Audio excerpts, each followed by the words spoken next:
Yo, what up, everybody? It's your boy, OG Kenny. O_G_Kenny, retired from the street podcast. I'm really about to make a run, right? But I had something on my chest, something I wanted to talk about. And it's, of course, like y'all know me by now. In this short amount of time, all the stories I've told y'all and anything I'm talking to y'all come from personal experience. It come from the heart. It come from me shooting from the hip and not being afraid to be vulnerable and telling my truth, right? So in this particular scenario here revolves around some individuals I know, so I'm gonna take you back, right? A few years ago, I ain't gonna say the time frame. I will say this much though. This was way before. It's before I had a kid. So my daughter about to be 10. So that'll let you know about at least how old this story goes back, right? I get a call from an individual that I'm real tight with. I actually met this individual in prison, right? Get this call, and he say, "Bro, I need you." Let me cut my truck up because I'm burning gas.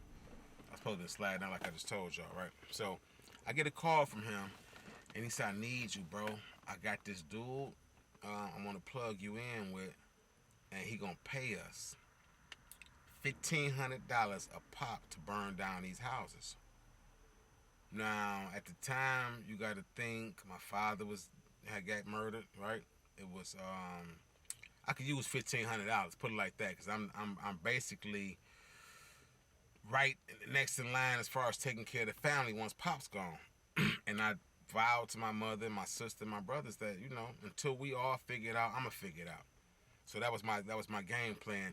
Let me go ahead and keep my ear to the streets, because I knew that not only would I find out vital information, about who and what individuals had something to do with my father being murdered, because I told you I was on demon time back then. I really was out for vengeance, trying to figure out who murdered my father. Now, when I get this, with my ear being close to the streets, trying to hear that information, I'm getting all type of other opportunities, right? Because a lot of them didn't turn out to be opportunities. I was just an opportunist, and I was taking advantage of loopholes and other people's systems and weaknesses in their system, and I preyed on that. So anytime I heard something about $1 that didn't involve me having to hurt nobody, put my hands on nobody, all that, you know what I mean? Then I was with it. So this was supposed to be a real simple mission. We going to do these houses, and we gonna burn them, get this money, right? Boom. So we did about 4 or 5 of them, and we waiting on our money. In the meantime, the brother hit me and say, "This is my aunt. I gotta just let her know I'm at the house." He hit me and say, "Bro, I got something for us.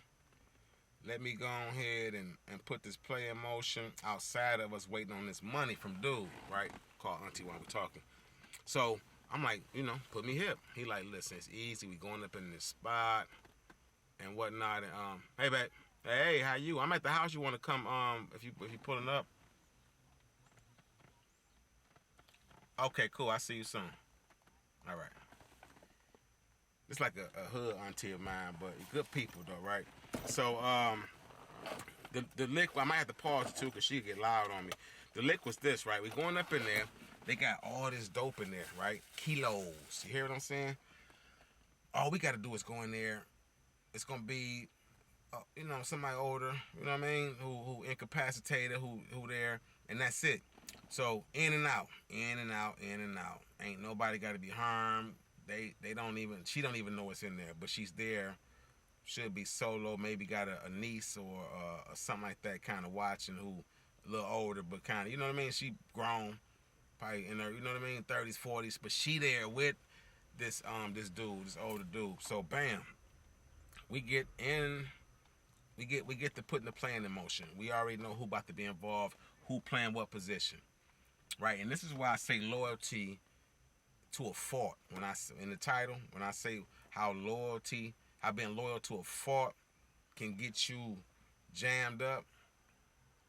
This my man's who put me down, and trust his word, so I trusted everybody around him solid. We get in there, right? Well, we put the play in motion, so we outside the residence and whatnot. Hold on, let me pause. The auntie coming.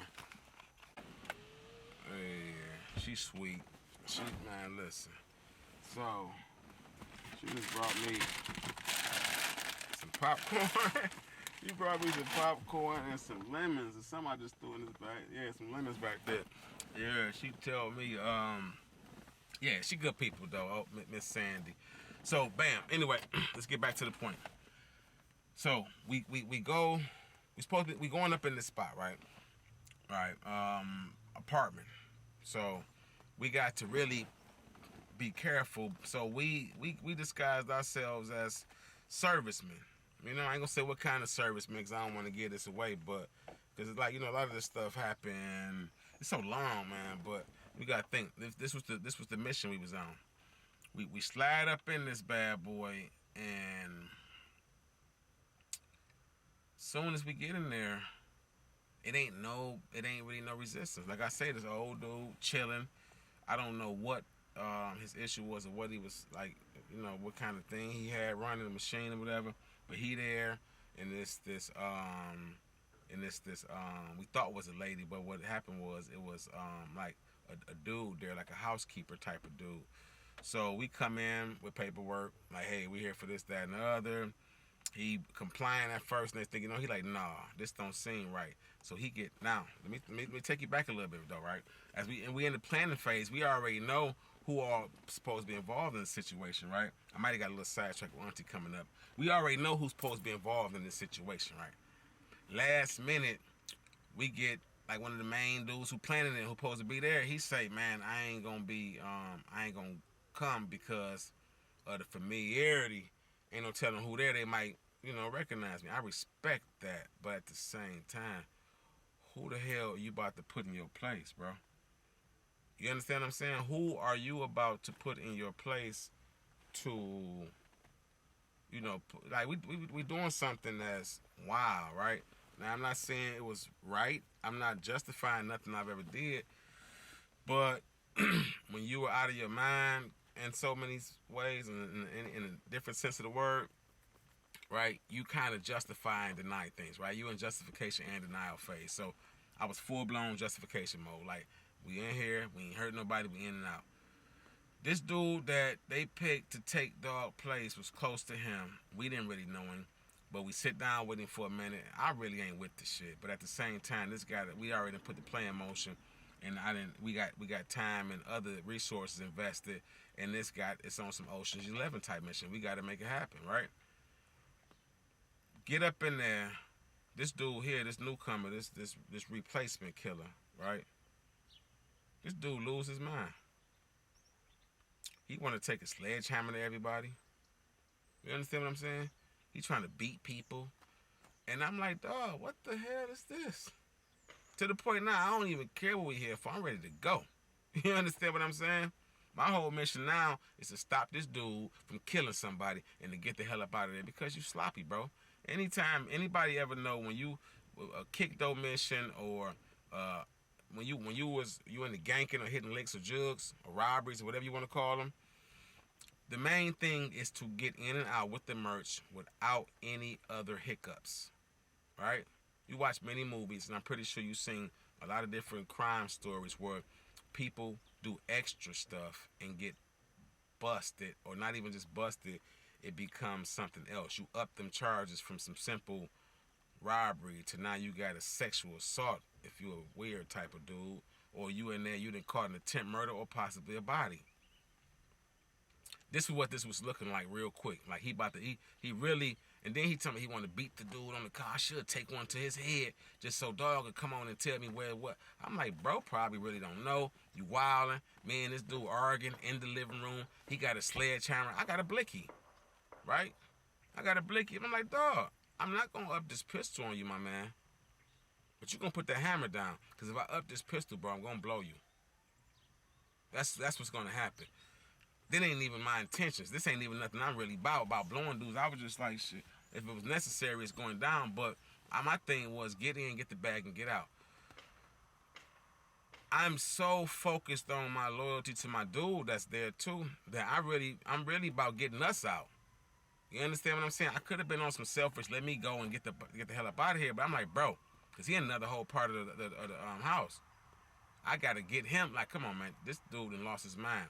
While at the same time trying to monitor this dude with this sledgehammer and wrestle it up out his arms. You understand what I'm saying? I want to say, man, he fractured this dude's wrist and his ankle. You understand me? It was messed up, bro. Cause we there for a clean in and out. That loyalty I had for my bro transcended over into loyalty for whoever he vouched for. That's just how I was built and that's how I was taught. So I didn't have that sense of discernment that I got today to say that just because that's your man's don't mean it's my man's. You understand what I'm saying? So nowadays, that's how I look at things. Nowadays, that's how a lot of us have to look at things. We can't just take the word from somebody else because they got good merit with that individual, because they might look at you as prey, or they might not even like you. They might be a little jealous, right? You got that. I done been around dudes. I got a homeboy who got a brother. His brother don't like me because he know that me and his brother are a lot closer than he is, but that's because me and his brother did time together. We ate out the same bowl, out the same cracker pack, out the same peanut butter jar. That last little bit of Kool-Aid, we both like this. Feel me? Spoon, spoon, spoon, spoon. Come on. You got take some of that back and put it in my spoon. We did that. Last little bit of Annie, what's that? Cactus Annie cheese in the cheese cup. We scraping that boy together. Feel me? Putting that hot water in that boy, or them refried beans, and letting them blow up in that cheese, get all that cheese up out of there, right? We went through that together, so he didn't understand, and probably still don't understand, that when you go through war with an individual, when you go through the extreme, right, struggle with somebody, it makes your bond a lot different. There are individuals that my family understand now who got a tight, close relationship with me, where I call them family. And come on, phone. And in the beginning, that wasn't they didn't understand that, but now they do, right? So let me cut this ringer down. They tricking. That loyalty, man, can take you a long way. I'm not telling nobody to put loyalty on the back burner. What I'm saying is, be able to differentiate and discern between who deserves your ultimate loyalty and what situations you're willing to put yourself in, right, to prove that you're loyal. Because I've been in situations. Listen, I got stories, bro. I got stories. I could take you back, bro, to the 80s. This is how long I hopped off the porch when I was a youngin', bro. Probably like 10, 11, was pumping gas and pitching quarters right there at Temple and Temple, the Grand River, and the Lodge meet at, across from Motor City. Now it's Motor City. It's a patch of land right now, but it was a gas station right there, and right behind that gas station it's still the legendary Viking Hotel. Right, so yeah, I definitely I've seen a lot of things over the years, and I even going back to being young and having loyalty to dudes, letting them see your bike and they gone for a day and a half thinking it's cool, letting them wear your gym shoes and they just don't they telling individuals, I don't care, he got a bunch of shoes. They like, dog, you dogging my man's shoe. Why he said you can wear them here, you still wearing them, take this stuff off, right? I've been through so much of that over my lifetime. I know what false loyalty looks and feel like. I'm no longer that young individual or that naive person who just feel like, man, I'm loyalty, death before dishonor, right? Everybody don't deserve that. That's a true mantra to me. I mean, that's a real banner that I take up in the opening pledge when I say death before dishonor with somebody.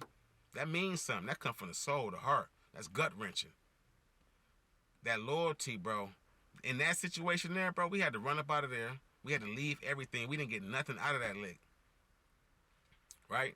Tossed the burners, lost the burners in the alley somewhere. So not only am I out of, me and my man both out of pistols, right? We done spent time and money and resources into getting these little uniforms type deals together. And not to mention, we done went in there, bro done went in there and banged somebody up who didn't even, wasn't even really a threat. Because he was complaining to this dude looking like he might have been on something. That might have been the case. And looking back, the dude might have been on something. That's another thing. You got to watch them pupils that's around you. Watch the eyes of people and the energy. Look at that brow, that forehead sweating, them eyes looking different, that mouth looking dry. You feel me? They biting down. You got to watch them body signs of those around you too when you talking about you loyal to people, man. Because some people only loyal to the war that's going on inside their body and they love inflicting pain. They're warmongers. You like, man, that's my man. He'll bust his gun for me. He'll shoot the block up for me. Yeah, he will, because he'll shoot the block up for anybody. He'll shoot the block up probably for anything. Push his button the wrong way. The block getting shot up. What I'm saying is stop being loyal to people who don't deserve it. Stop being loyal to situations, right, that don't deserve it. Stop being loyal to ideals, belief systems that don't deserve it, and that most definitely are not reciprocal with that loyalty. Because that false loyalty will hurt you, get you killed, get you jammed up.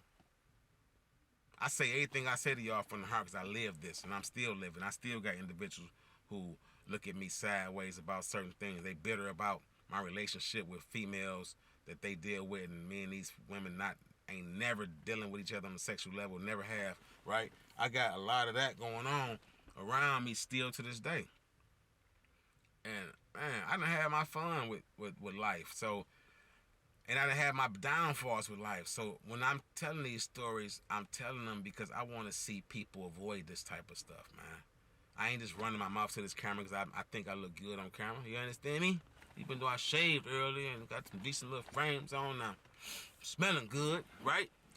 I still understand the necessity to be able to tell these stories because too many big homies acting like little homies. They want to get on here and flash bands. Hey, matter of fact, I will show y'all if I ever flash some money, and I got money, right? I will show y'all how I got that money. I ain't gonna show y'all nothing. I can't show y'all how to get it. If I whip out 10 stacks a day, yeah, I can do that, right? But I'm going to show y'all how I got that 10 stacks and how I made it legitimately. You hear me? How I made the 10, 15, 25,000 I made in the last few months legitimately. Since the end of October, maybe even middle of October up to now, it ain't even Valentine's Day yet, right? How I made that money legitimately. So y'all want to know that, get in the comment section. You know what I mean? If you find value, if you find anything interesting I've ever said in one of these videos, man, don't forget to subscribe to the channel. Don't forget to like, to comment, to share it. You know, to get all in the comment section. The content gonna keep coming because, you know, as I sit up now and I'm getting used to really talking to y'all, I really want to share these anecdotes with y'all because I think a lot of people need to hear this stuff. And I've told some of these stories to other individuals over the years, and I've seen what they took out of them. Like, bro, that story you told me reminded me of something I was about to do. And I decided not to do it. Because I'm like, damn, bro, right, it could go left. That's my whole thing, man. Right? This is God's promise. Sitting up here being able to talk to the people. This is something that God promised us to be successful when you speak your truth and you live in your truth and you backed by faith. You know what I mean? And you put in action with it. And I love y'all. It's your boy OG Kenny. Tired from the Streets podcast, another edition. I'll talk to y'all later. Peace.